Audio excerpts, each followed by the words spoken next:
amigos, paz seja convosco.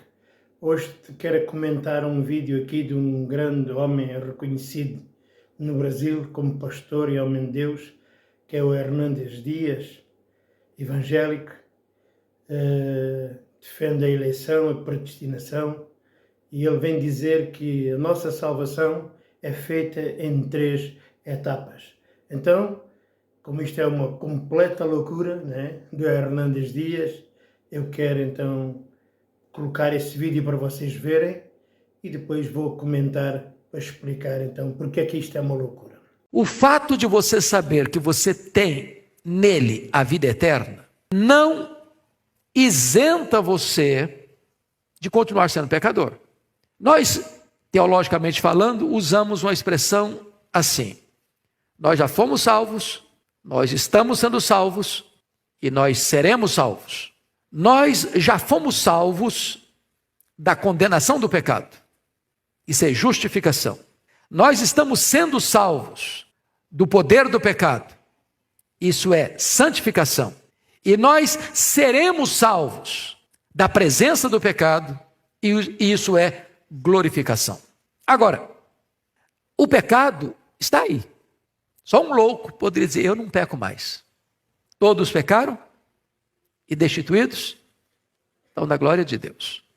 O pecado é sutil, ele é enganador, que o pecado tenta enganar, porque ele é uma isca.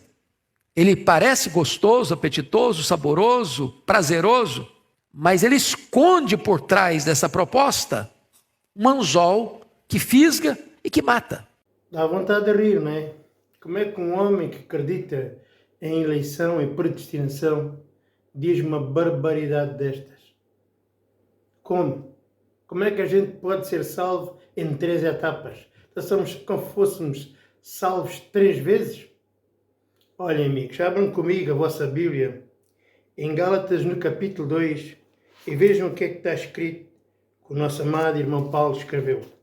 Em Gálatas 2, verso 17 diz: pois se nós ainda procuramos ser justificados em Cristo, nós mesmos somos também achados pecadores. O apóstolo Paulo está dizendo que aquelas pessoas que recorrem aos mandamentos da lei ainda não procuram ser justificados, porque só recorre à lei quem acha que não está justificado, não é? E se está justificado, tem que ser santo, não pode ser pecador. Como é que um justificado, um justo, pode ser pecador? Isso é o mesmo que estar a dizer que é árvore boa e que dá fruto mau. Não pode ser. Ou é sim, ou é não.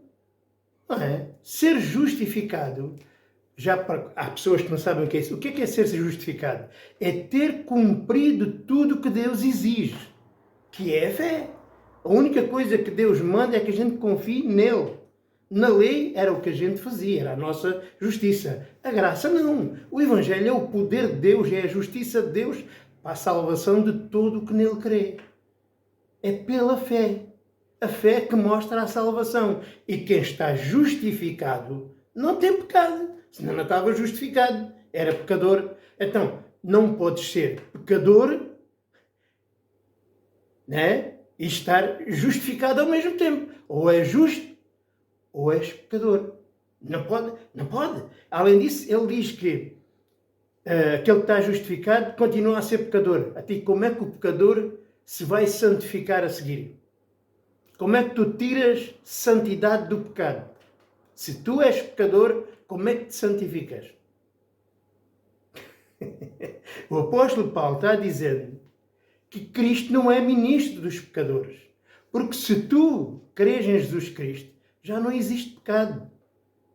Logo, se crês em Jesus Cristo, estás justificado, és santo, és puro, completamente. Não é?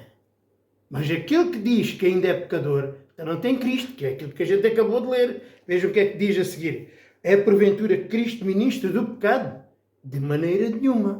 Então, Cristo não ministra sobre os pecadores.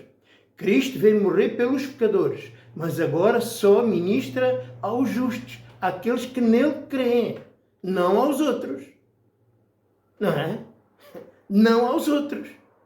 Então, o apóstolo Paulo está a dizer que aquele que ainda se acha pecador, não foi justificado. Enquanto este senhor vem dizer que aquele que está justificado ainda é pecador. Não pode. Se tu és justificado, não podes ser pecador. Se tu és pecador, não podes estar justificado. Porque, como eu disse, ser justificado é crer, é dar tudo o que Deus existe. Cumpriu tudo o que Deus existe. É crer.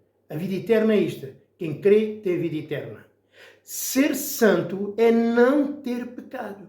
Aquele que foi justificado não tem pecados. É por isso que foi justificado. Se ele tivesse um único pecado, já não era justo. Já não era justificado. Não é? E ser glorificado, isso é na redenção do corpo. Não tem nada a ver com a pessoa. O problema é que estas pessoas nem sequer sabem o que é a salvação. A salvação não se trata de mandamentos, de comportamentos da carne. Não tem nada a ver com isso. Aquilo que foi salvo foi o Espírito. Aquilo que foi resgatado foi o Espírito da pessoa. E essa pessoa, porque ser salvo, como eu disse, não é uma mudança nem de pensamento, nem de comportamento. Ser salvo é ser uma nova criatura. É uma criação que Deus faz nova, em que o velho homem é destruído completamente e nasce uma nova criatura. É isso que o Evangelho faz. Não é? Nós antigamente éramos carnais, seres humanos, agora não, somos espirituais, seres celestiais, filhos de Deus. Não tem nada a ver uma coisa com a outra. É isso que o Evangelho faz. Novas criaturas. Não tem nada a ver com a velha criatura.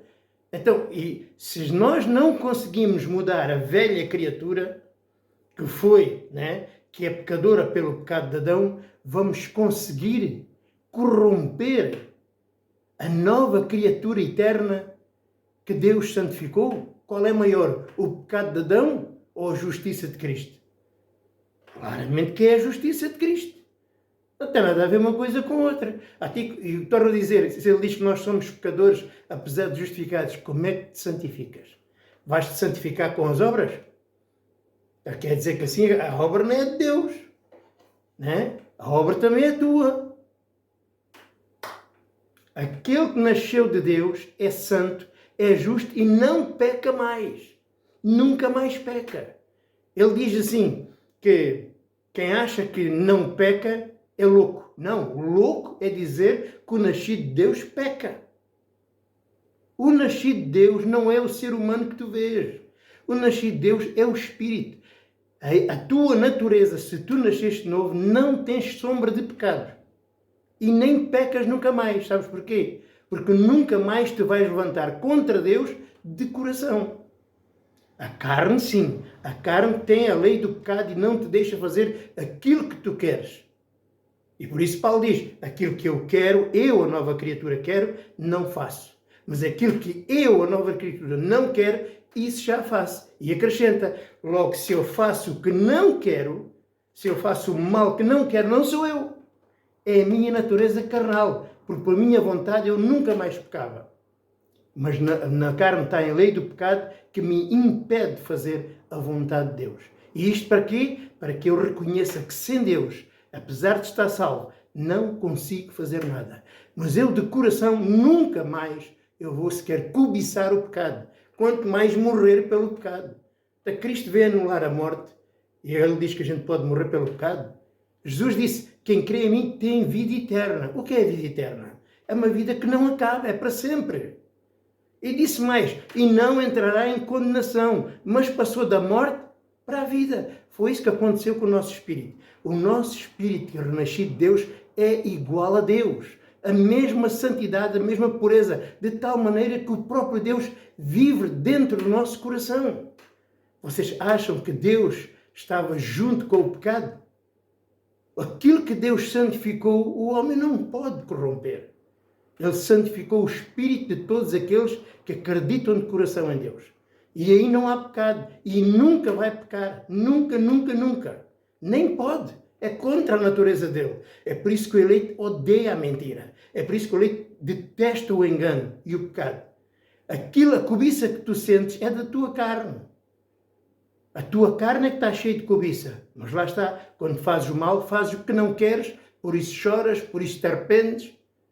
Fazes o mal que não queres. Agora, o ímpio não. O ímpio, qual é a diferença? Ele faz o mal que quer, que deseja de coração. E por isso levanta-se contra a verdade e não aceita as Escrituras.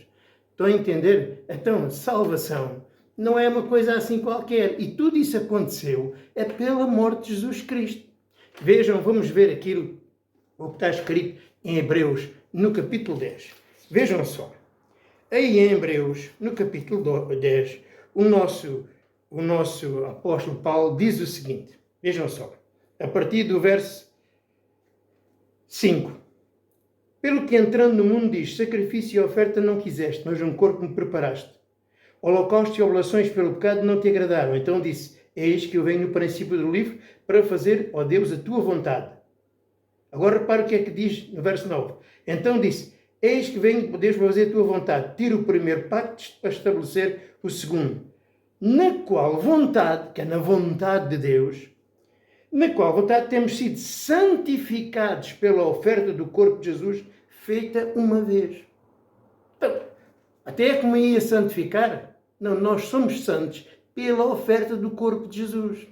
É pela nossa fé no corpo de Jesus que nós somos santificados. Não porque a gente guarda mandamentos ou se porta bem. E tudo isto aconteceu no dia em que nós ouvimos a pregação. Já na lei era igual. O que é que acontecia na lei? Eles subiam ao templo para serem purificados e santificados pelo sangue do Cordeiro e ficavam limpos diante de Deus. Completamente. Ainda que fosse figuras, da verdade, era só uma santificação temporária na carne, até o próximo pecado, mas todos os sábados faziam isso para purificação dos pecados, para santificação e justificação. Ora, se um animal, se o sangue do animal santificava na carne o povo de Israel, quanto mais o sangue de Jesus, com uma única vez, nos santificou de uma vez por todas. É por isso que ele continua dizendo.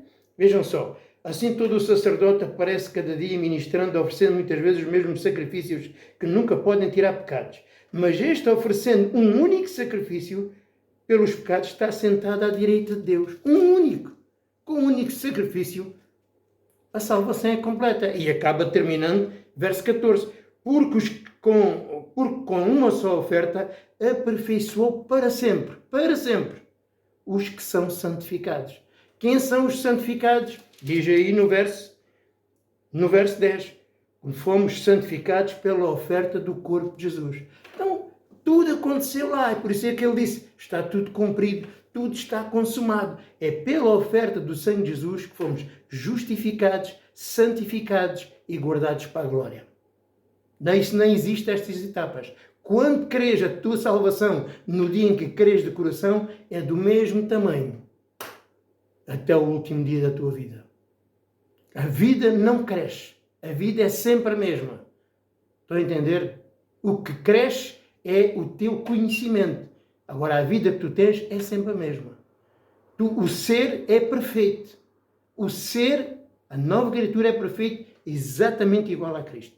Exatamente. Portanto, está consumado. A vida que a gente agora tem na carne é que tem que ser vivida pela fé. Mas a nova criatura nada lhe acrescenta. O que acrescenta é aprendes a viver na fé. Mas ainda que a fé falhe, e falha muitas vezes a gente não confia como deve confiar, ainda que o amor falhe, porque lá está, muitas vezes devemos viver em amor e vivemos em guerras, ainda que tudo isso falhe, o ser permanece incorruptível. Incorruptível, porque é a obra eterna de Deus. Obra eterna de Deus. E por causa de tu creres em Jesus, os pecados na tua carne, que tu vais fazer todos os dias da tua vida, não serão levados em conta. Porquê? Porque tu não confias em ti, tu não confias na tua carne, tu não confias nos mandamentos, confias naquele. Então Deus, em vez de vir a ti pedir contas, é a quem tu confias, a Jesus Cristo. E ali encontras santidade completa, né? E fomos resgatados de todo o pecado. Não há pecado naquele que crê em Jesus. No coração não há vestígios. E mesmo cá fora, ainda que a gente peque, porque vai pecar, como Paulo dizia, o que eu não quero fazer, isso faço. Eu não quero, mas vou sempre acabar por fazer para que eu abaixe o nariz e aprenda a viver e a entender que sem Deus continuo a não conseguir fazer nada, em viver numa penitência diária, em uma humilhação diária, confiando somente naquele que me dê todas as coisas. E a fé faz isso, a fé santifica todas as coisas, independentemente do meu comportamento. Por isso vemos o imoral de Coríntio, que apesar de viver na imoralidade, no entanto, tinha a garantia da salvação. Porque aquilo que Deus faz, o homem não pode corromper. Não pode corromper. Então, se tu crês em Jesus, tu és justo, és santo e perfeito e nunca mais vais pecar. Nunca, porque não podes. Não tens essa capacidade em ti de desejar o pecado. Isto no teu espírito. Mas quando queres pôr em prática aquilo que tu amas, aquilo que tu crês, encontras no teu corpo a lei do pecado, que muitas, mas muitas vezes não te deixa fazer o que tu queres. Mas graças a Deus, como é o mal que eu não quero, então isto não será levado em conta e continuas em santidade sempre por causa da fé que tu tens em Jesus Cristo. Então, meus amigos, o Evangelho não se trata do que eu faço, nem do que eu fiz. Trata-se do que Deus fez. Ok? Então, considera tu que crês em Jesus justo e santo. E é por isso que nós vemos todas as cartas que no Novo Testamento são enviadas aos santos, não aos pecadores. Vai ver lá o endereço de cada uma, lá no início. Aos santos dos Gálatas, aos santos que estão em Coríntio, aos santos que estão em Efésios, aos santos que estão em Tessalónica. É para os santos. No ser, a pessoa é santa. Nós não somos... O corpo não é a pessoa. O corpo é a figura do homem natural, do ser humano. O espírito é que é a pessoa. É um filho de Deus. Está oculto em Cristo Jesus, em Deus.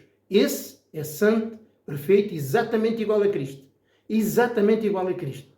Se o nascido se corrompesse, então Cristo também se teria que corromper, porque Ele habita nele.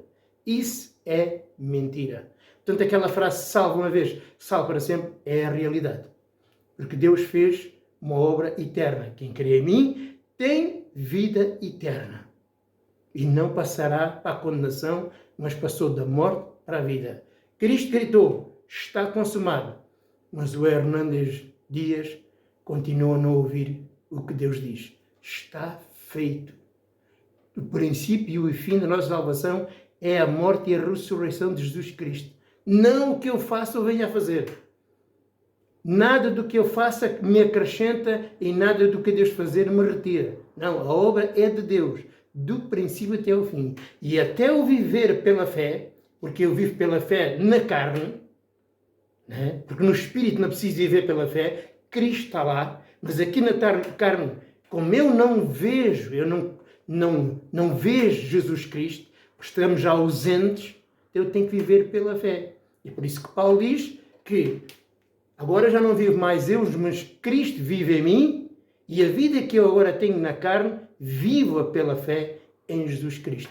É vivendo pela fé neste sacrifício que faz com que quando eu pecar, o pecado não seja levado em conta. De outra forma, estou perdido, porque o Evangelho é uma oferta, é uma graça do nosso Deus. É uma graça total e completa. Ok? Então, salvação é ser uma nova criatura. Uma nova criatura. E aquele que é uma nova criatura entende todas as coisas. Os outros nem entendem.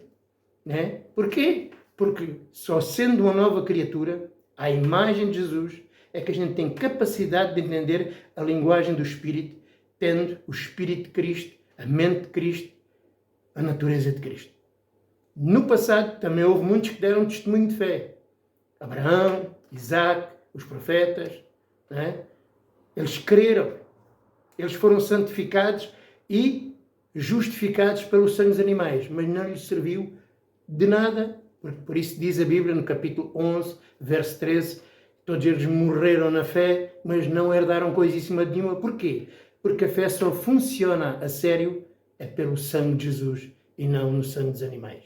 E quando Jesus veio, então, pelo poder do Espírito de Deus, nós nascemos de novo. Porque no Velho Testamento Ninguém entendia as coisas de Deus porque ninguém nasceu de novo. Só em Cristo Jesus é que fomos gerados novamente para uma nova vida com uma semente incorruptível. Se eu me corrompesse, era porque a semente, o Espírito de Deus, também se corrompia. Estão a entender? Então, meus amigos, não vão nesta cantiga, esta astúcia do pecado, dizendo há 3 tipos de salvação. Há uma salvação, né, da condenação do pecado, há uma salvação do poder do pecado, há uma salvação da presença do pecado. Isso são tudo doutrinas de pessoas que não entendem nada do Evangelho. Se tu crês, és santo, és justo e nunca mais vais pecar de coração. Nunca mais. Nunca mais. Porque em ti não há qualquer vestígio de pecado. Quem está em ti agora não é o pecado. É Cristo Jesus. Se tu crês no Evangelho da graça de Deus. E agora, se tu crês, tu vives é pela fé. Confiando em Deus. Porquê? Porque no momento em que tu tropeçares, a fé opera pelo amor. Em Cristo só existem estes 2 mandamentos.